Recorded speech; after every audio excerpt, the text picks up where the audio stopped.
स्त्रियां कितने प्रकार की होती हैं, जानिए नारी के गुण। जय श्री कृष्ण मित्रों, स्वागत है आप सभी दर्शकों का हमारे YouTube चैनल दर्पण ज्ञान गंगा में।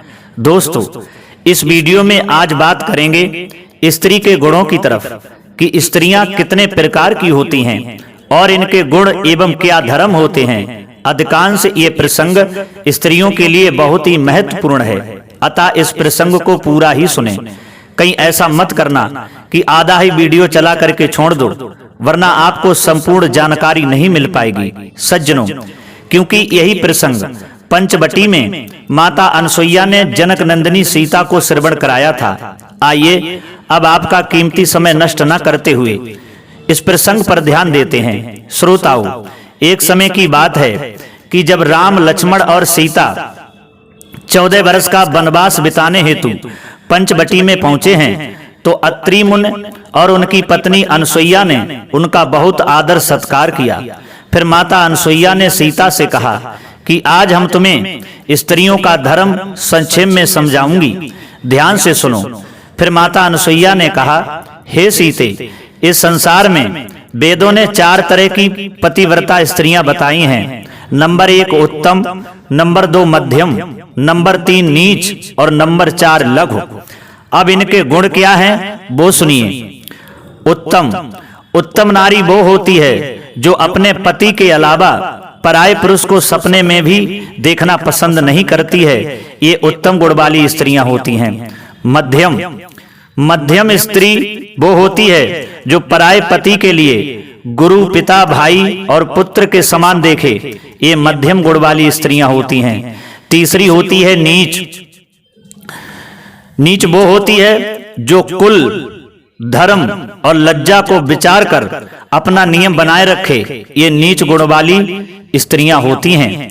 चौथी होती है लघु स्त्रियां वो होती हैं जो स्त्री बिना अवसर पाए घूमती तो हैं, लेकिन भय से अपना धर्म बचा लेती हैं। वो लघु गुण वाली स्त्रियां होती हैं।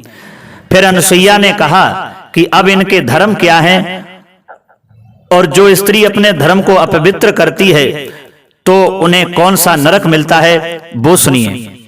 श्रोताओं, जो स्त्री पति को छल से वंचित कर अन्य पुरुष से रत करती है, वह स्त्री रौरव नरक में जाकर नाना प्रकार के दुख भोगती है।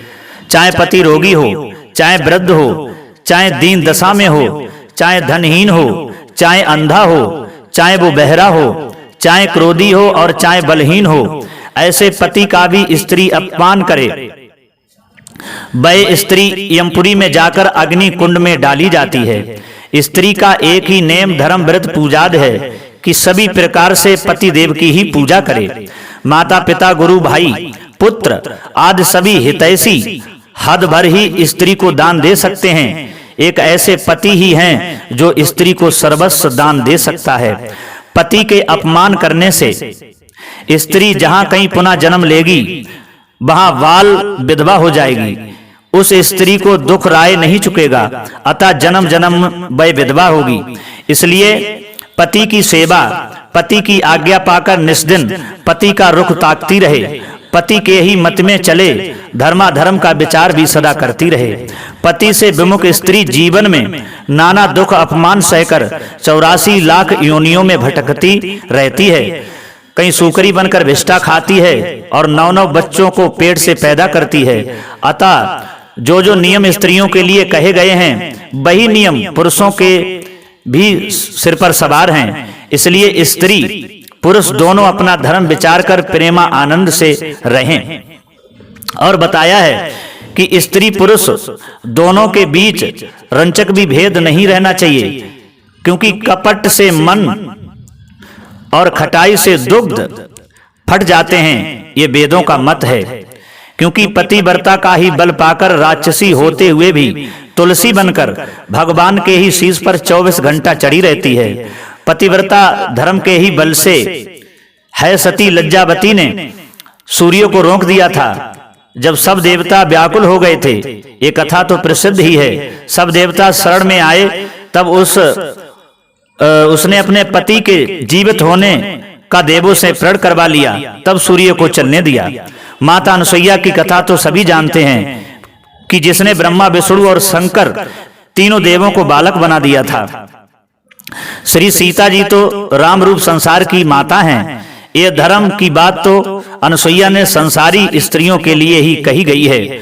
तो सज्जनों, जो ये नियम और जो धर्म स्त्रियों के लिए बताए गए हैं, तो मेरा तो यही कहना है कि हर स्त्री के लिए अपने पतिव्रत धर्म का पालन करना चाहिए। पति चाहे जैसा भी हो, उसकी सेवा करना चाहिए, क्योंकि पति का उद्धार, पति का कल्याण केवल पति की सेवा से ही हो सकता है, बल्कि और कहीं वेदों में कोई रास्ता स्त्री के लिए कल्याण के लिए नहीं बताया गया है।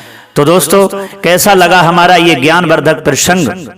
अगर ये हमारा प्रसंग आपको पसंद आया हो और अच्छा लगा हो तो हमारी इस वीडियो को लाइक करना और दूसरों को भी शेयर करना। फिर मिलते हैं अगली वीडियो के साथ में। तब तक के लिए सभी माताओं बहनों से, सभी भाई बंधुओं से, सभी दर्शकों से अनुरोध है कि हमारे इस चैनल पर इसी तरीका से हमारे प्रसंग को, हमारी कहानियों को सुनते रहें। और सभी दर्शकों के लिए राधे राधे। जय श्री श्याम, जय श्री कृष्ण।